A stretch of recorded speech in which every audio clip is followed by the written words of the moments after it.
buy now pay later. Ya. Ini korang guna sebab memang perlu atau sebab rasa macam mampu je?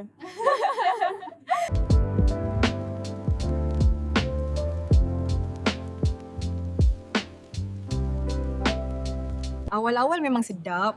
RM30, RM70 sebulan je. Tak rasa macam hutang pun. Sebab tu ramai terperangkap.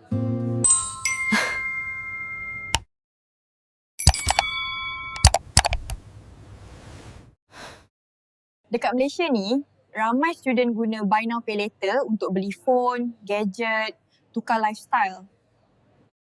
Alah, RM70 je sebulan. Sikit je ni. Tapi bila dah terlalu banyak, bertambahlah komitmen tu. Tanpa sedar, duit habis sebelum hujung bulan.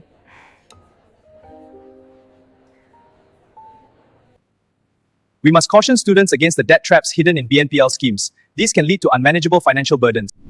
Ni bukan pendapat kita semata-mata. Kementerian Pendidikan Tinggi sendiri dah keluarkan amaran pasal buy now pay later. Student ni kebanyakannya belum ada pendapatan tetap. Tapi dalam masa yang sama, dah mula ada komitmen bulanan. Bila terlepas bayar, charge lewat mula masuk. Lama-lama mental pun terbeban.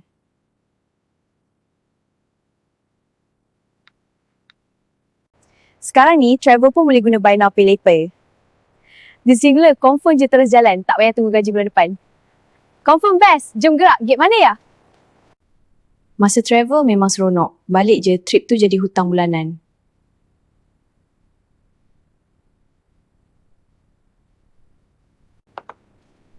Kalau tak mampu bayar untuk trip tu, mungkin belum masa untuk pergi. Time 11-12 ni, BNPL jadi paling menggoda.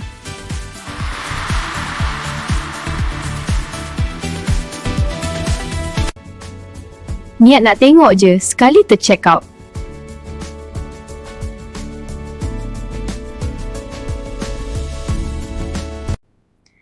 Masalahnya bukan sebab perlu, tapi sebab nak ikut lifestyle.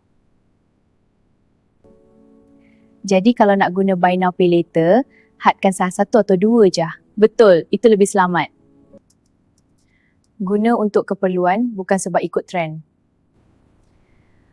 Kalau tak mampu bayar cash, mungkin belum masa untuk beli.